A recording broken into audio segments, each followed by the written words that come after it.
இந்த ஒரே நேரத்தில் ஒரே இடத்துல ஒரு 50 கல்யாணம் 100 கல்யாணம் பண்ணுவாங்கல்ல, அதே மாதிரி சீமானண்ணே ஒரே மேடையில் வச்சு ஒரு கட்சியை விடாமல் எல்லா கட்சியையும் கதற கதற ரப்பளிச்சிருக்கிறாப்புல. எல்லோரும் என்ன நினைச்சாங்க, சீமானுக்கு முழுக்க முழுக்க வந்து ஃபோக்கஸ் பூரா யானை மேலே தான் இருக்கும் அப்படின்னு அவங்கெல்லாம் நினச்சிட்டாங்க. நம்ம பக்கம்லாம் வரமாட்டார் அப்படின்னு நினச்சாங்க.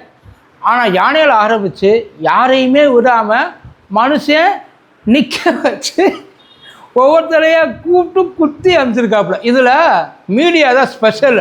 போகிற போக்கில் அப்படியே பின்னாடி ஏறி ஒரே மிதி, உனக்கு சேர்த்து தாண்டா இருக்குது, ஒன்றால் தாண்டா இவ்வளோ தூரம் ஆகிட்டாங்கன்னு எல்லாரையும்.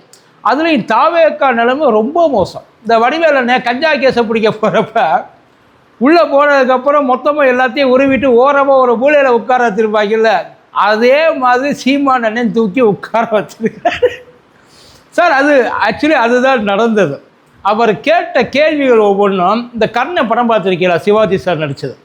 அதில் இந்த சமாதானம் பேசுறதுக்காக கிருஷ்ணன் வருவாப்புல. வர்றப்ப கர்ணன் மானாவாரியாக கேள்வி கேட்பான்.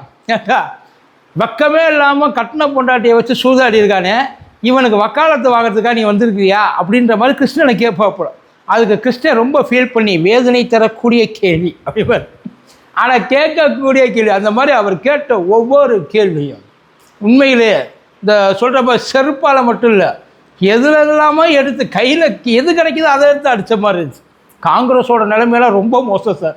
உண்மையிலே அதெல்லாம் அவங்க கேட்டுக்கிட்டு இருந்தாங்க அப்படின்னா அவங்க நிலைமையை கொஞ்சம் யோசிச்சு பாருங்கள். சை, 2 அமைச்சர் ஒரு எம்பிக்கு எவ்வளவு மானங்கட்டு தெரிய வேண்டியதாக இருக்குது. இந்த கேள்வி கேட்குறேன். அதிமுகவையும் விட்டு வைக்கல, திமுகவையும் விட்டு வைக்கல. திமுகவில் அழு, நல்லா உட்காந்து இப்போ அழு, உனக்கு வேணும். அவங்க கழுத்தறுப்பாங்கன்னு தெரிஞ்ச அவங்களுக்கு உருட்டி உருட்டி ஊட்டி ஊட்டி வளர்த்து விட்டியல்ல, உனக்கு இதுவும் வேணும் இன்னமும் வேணும். இப்போ சில பேர் வந்துடுவாங்க, திமுகவுக்கு சப்போர்ட் பண்ணுறாரு, திமுகவோட கைக்கூலிய அடியாளாக இருக்கார், வந்துடுவாங்க. இருக்கட்டும், நான் என்ன அப்படியே இருக்கட்டும், ஐயா போட்டி வாங்கினார்னே வச்சுக்கோமே, திமுக கூட கூட்டணி போடுறதுக்கு ஐடியாவில் இருக்காருன்னே வச்சுக்கோமே. கேட்ட கேள்வியில் ஏதாச்சும் பிரச்சனையா, கேட்ட கேள்வியில் ஏதாச்சும் தப்பு இருக்கா, அதுக்கு பதில் சொல்ல நமக்கு துப்பு இருக்கா? இல்லை சார், அதுக்கு தானே கேள்விக்கு பதில் தானே வந்து முறையாகும். அவன் என்ன பண்ணிட்டாங்க, நீ போயிட்டு ஒரு சீட்டு முதல்ல ஜெயிச்சுட்டு வா, அதுக்கப்புறம் நீ கேள்வியெல்லாம் கேட்கலான்ட்டாங்க. அவர் சீட்டே ஜெயிக்க வேண்டாம், அவர் கேட்ட கேள்விக்கு பதில் சொல்லு. 234 சீட்டை நீனே ஜெயிச்சிரு, நீங்கள் தான் பெரிய ஆளாச்சே, அதோடு சேர்த்து இதுக்கு பதிலையும் சொல்லிட்டு போங்கடா. அவர் கேட்ட கேள்வி என்ன தெரியுமா, ஏப்பா கரூரில் இதுக்கு முன்னாடி வந்து அவங்கள போட்டு நீங்கள் வந்து திட்டுனீங்க, அவங்கள போட்டு என்னென்ன குறை சொல்லணுமோ சொன்னீங்க, எல்லாத்துக்கும் என் மேலே பழைய தூக்கி போடுறீன்னு சொல்லி விக்டிம் கார்டு ப்ளே பண்ணியல்ல, இன்றைக்கி எல்லா அதிகாரமும் உங்கள்கிட்ட தானே சார் இருக்குது, நீங்கள் கண்டுபிடிங்க. இந்த 5ஆவது படத்தை சொல்லுவாங்கள, நீ கண்டுபிடிங்க அப்படி அதே மாதிரி நீ கண்டுபிடி.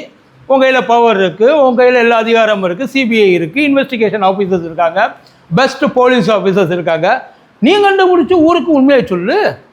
அதை பண்ணியிருக்கலாம் கேட்குறாங்க. அதே மாதிரி கஞ்சா எல்லா இடத்துலையும் போதை பொருள் போட்டு அது மாட்டுக்கு புரண்டு கிடக்குது. நிப்பாட்ட சொன்னால் நான் எப்படி நிப்பாட்டுறது, அப்போயெல்லாம் நீங்கள் செஞ்சுருக்கணும். இதெல்லாம் தெரிஞ்சு தானே போதையை ஒழிப்பேன்னு சொன்னேன்.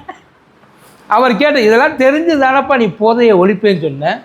அப்புறம் அதையெல்லாம் விட்டு இங்கே வந்திருக்கிய.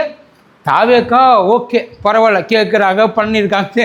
காங்கிரஸ் சோத்தில் உப்பைத்தான் போட்டு திங்கிறியா, சோறு தான் திங்கிறியா, இல்லை வேறு ஏதாச்சும் திங்கிறியா? உங்களுக்கெல்லாம் எப்படா இப்படியே கேட்குறாப்புல. அந்த வார்த்தையை வேறு அடிக்கடி அழுத்தி அழுத்தி பிடுங்கி பிடுங்கி சொல்கிறாப்புல. நீ எல்லாம் எப்படி வேட்டு சட்டையெல்லாம் போட்டுட்டு வெளியில் வர்ற, பக்கமாகவே இல்லையா?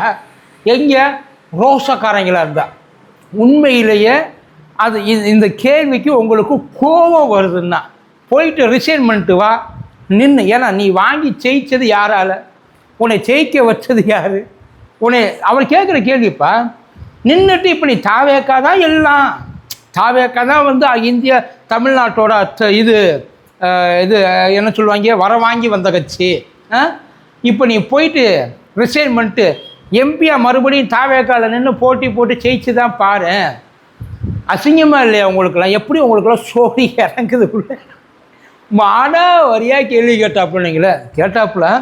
பட் அதையெல்லாம் கேட்டுட்டு அவங்க அதுக்கப்புறம் அதிமுக ஏன்டா உங்களையெல்லாம் நம்பி இவ்வளோ பெரிய கட்சியை அந்த அம்மா விட்டுட்டு போயிருக்கு. நீங்கள் என்னடான்னா அம்போன்னு அந்த கட்சியை விட்டுட்டு வெறும் 12 நாளில் ஓடுறீங்க. உங்களுக்கெல்லாம் வெக்கமாகவே இல்லையா? அதையும் கேட்குறாரு. அதே மாதிரி திமுகவா மங்குனிடா, மங்குனி. நீங்கள் அத்தனை பேரும் மங்குனி. இப்போ தெரியுதா இவன் எவ்வளோ பெரிய கேப் மாதிரின்ட்டு? இது கூட தெரியாமல் தான் நாங்கள் அதை பண்ணிட்டோம், இதை பண்ணிட்டோம், அரவணைக்கிறோம், பாதுகாக்கிறோம், சப்போர்ட் பண்ணுறோம், தூக்கி வச்சால இப்போ எல்லாத்துக்குமா சேர்த்து உங்களுக்கு இது தேவைன்னு ஒட்டு மொத்தமாக. ஆனால் இன்னொன்று சொன்னாப்புல, அகில இந்திய இல்லை, அகில உலக வரலாற்றிலேயே எங்களை மாதிரி தோற்ற கட்சி எதுவுமே கிடையாது அவரே சொல்கிறாப்பு. ஆனால் தோற்றாலும் அதே இடத்தோட இப்போ 4% மீடியாவுக்கு தான். ஏண்டா நாங்கள் எவ்வளவு கற்றுனோம், எவ்வளவு தூரம் மேப்பெல்லாம் போட்டு இந்த ஜல்ஜீவனுக்காக பேசணும். எவனாச்சும் ஒருத்தன் எங்களை கண்டுக்கிட்டீங்களாடா? ஒருத்தன் எங்களை கண்டுக்கிட்டீங்களா? இன்றைக்கி வந்துட்டு இந்த அதாவது சொன்னார், செவிலியர் போராட்டம் வாங்கன்னே, இந்த போராட்டம் வாங்கன்னே, அந்த போராட்டம் வாங்கன்னே நொட்டு வாங்க. அவர் தான் நொட்டு வாங்க. என்னை பார்த்தா உங்களுக்கு எப்படி கதறு? இப்போ கதறு. இத்தனை நாளாக நீ கூப்பிடாமல் நான் ஓடி எல்லா இடத்துக்கும் வந்தேன்ல. இன்றைக்கி நீ கூப்பிட்டாலும் வராத இடத்துல தான் நான் உட்காந்துருப்பேன். நான் இத்தனை நாள் நீ என்னையை பார்த்து சிரித்தேன், இன்றைக்கி நான் உன்னையை பார்த்து சிரிக்கிறேன். எனக்கு எந்த பிரச்சனையும் இல்லை. அதே மாதிரி தாவேக்காவுக்கு நான் பெருசாக ஒன்று, அதை எல்லாரும் சொல்கிறது 6 மாதம் எடுத்துக்க. உண்மையிலேயே இந்த இடத்துல சீமான் அண்ணனை நம்ம சிஎம் சார் ஃபாலோ பண்ணணும். 6 மாதம் முழுசாக விட்டுருங்க, எத்தையுமே கேட்காது.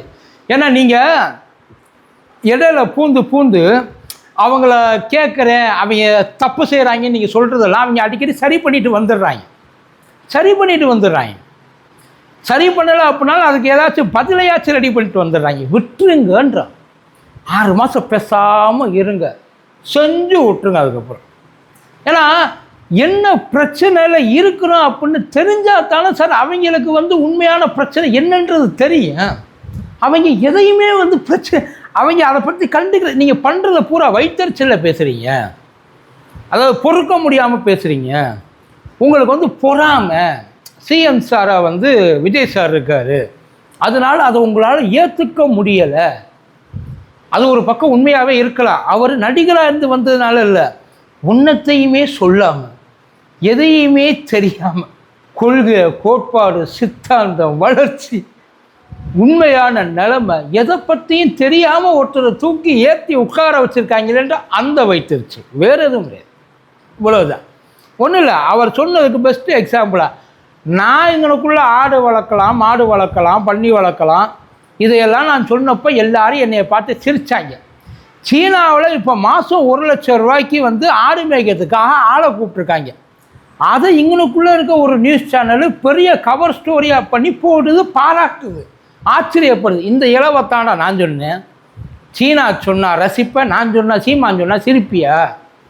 கேட்குறதுக்கு பதில் சொல்லுங்கடா. இதைத்தானே அவரும் சொன்னார். அவருக்கு எவ்வளோ இருக்கும், நான் எவ்வளோ வளர்ச்சி திட்டங்களை வச்சுருந்தேன், நான் எவ்வளோ கொள்கையில் வச்சுருந்தேன், என்ன மாதிரியான விஷயங்களை முன்னெடுக்கணும்னு நினச்சேன், இது எல்லாத்தையும் உங்களுக்காக உட்காந்து தேடி திட்டங்களை தயார் பண்ணி உங்கள்கிட்ட கொண்டாந்து கொடுத்தா, நீ அதையெல்லாம் பீச்சில் உட்காந்து மண்ணை தட்டி விட்டு போகிற மாதிரி பின்னாடி நீ மாட்டு என்னையை தட்டி விட்டு போயிட்ட. அதுதான் அவர் இருக்கிற அந்த கோபம். அவர் இருக்கிற எல்லாத்தையுமே பேசிட்டார். ஒருத்தரை விடாமல் அதிமுக ஆரம்பித்து, திமுக ஆரம்பித்து, தாவாக்கள் ஆரம்பித்து எல்லாத்தையும் எவ்வளோ பேச முடியுமா? காங்கிரஸ் முக்கியமாக. அவர் கேட்ட கேள்விகளில் என்ன தப்பு இருக்குது? எனக்கு தெரிஞ்சு அவர் சைலண்ட்டாக இருந்து இதுக்கப்புறம் நான் மீடியாவுக்கு கொடுக்க மாட்டேன். ஏன்னா அவர் தான் சொல்லிட்டார்ல, நான் உன்னைய மதித்தேன், நான் உனக்காக பேசினேன், நீ என்ன கேட்டாலும் அதுக்கு நான் பதில் சொன்னேன். ஆனால் அப்படி இருக்கிறப்ப என்னையை விட்டுவிட்டு உன்னைய கேவலமாக மட்டமாக ஒரு இதுவாக கூட மதிக்காதவன் அவங்கள கொண்டு போய் நீ தூக்கி வச்சு கொண்டாடி இருக்கிற. அப்போ நான் லூசு பய தானே. அதனால் நான் இனிமேல் அந்த பேட்டியெல்லாம் அதிகபட்சமாக கொடுக்கறதா இல்லை. ஏன் சுத்தமாகவே கொடுக்குறதா இல்லை அப்படின்ற அந்த முடிவு. உண்மையிலே அவர் முடிவு நல்ல முடிவு. இருக்கட்டும், ஒரு 6 மாதம் கொஞ்சம் பொறுமையாக இருங்க, எல்லாத்தையும் எடுத்து வச்சுக்கிட்டு உட்காருங்க. அதுக்கப்புறம் ஒன்றும் இல்லை. இப்போ இந்த சட்டமன்றம் கூடிடும். இந்த சட்டமன்றத்தில் என்னென்ன பண்ண போகிறாங்கன்றது தெரியல. அதில் ஏகப்பட்டது. ஆனால் அதுக்கும் நிறைய முட்டு கொடுக்கறதுக்காக ஓடி வருவாங்க. இது இல்லாமல் இந்த எதிர்கட்சிகள் எங்களால் சும்மா இருக்க முடியல, டிஎம்கேனால் சும்மா இருக்க முடியல அப்படின்றத அவர் வாயாலே சொல்லிட்டார். ஏன் சும்மா இருக்க முடியலன்னா இவங்க பண்ணுறதெல்லாம் அவ்வளவு கேவலமாக இருக்குது. ஒரு பேசிக் நாலேஜே இல்லாமல் எல்லாத்தையும் செஞ்சு பெருசாக பில்டப்பை மட்டும்தான் பண்ணிக்கிட்டு இருக்காங்க அப்படின்ற மாதிரி தான் சொல்கிறாங்க. பட் இருந்தாலும் எல்லா நேரமும் அமைதியாக இருக்கிறது மொத்தமாக, அதாவது ரொம்ப மோசமான ஒரு நிலைமைக்கு போயிட்டு உட்காந்துருக்குது எப்படின்றது தெரியலை. அவர் நிறையா, ஆனால் சீமானே இப்போ வெயிட் பண்ணிக்கிட்டு இருக்காரு. வரட்டும், மொத்தமாக வரட்டும், ஒன்றுக்காக வேண்டாம், டைம் எடுக்க வேண்டாம், அப்பப்போக்கு ரியாக்ட் பண்ண வேண்டாம், மொத்தமாக சேர்த்து வச்சுட்டு அதுக்கப்புறம் செஞ்சுக்குவோம் அப்படின்ட்டு. சிக்க மாட்டாங்கன்னு நினைக்கிறீங்களா? ஒரு நாளைக்கு 100 கண்டென்ட் சார். அதுலேயே அவர் சொல்கிறார், இங்கேயே அந்த 436 கோப்பு நினச்சி பாருங்கள், நம்மளெல்லாம் எவ்வளோ பெரிய ஒரு லூஸ் ஃப்ரூட்டுன்னு நினச்சிருந்தாங்கன்னா நம்மக்கிட்ட கொண்டாந்து இதை சொல்லி இந்த படத்தை சொல்லுவாங்கல்ல, ஒருத்தர் துப்பாக்கி எடுத்து சுட்டா அங்கே சுட்ட ஓட்டில் தான் இந்த தொப்புளும்பாங்க. கிட்டத்தட்ட அதெல்லாம் கூட ஏற்றுக்கலாம் போல். அதை தாண்டி வந்தது தான் இதெல்லாம். பாப்பா என்ன பண்ணுறோம்.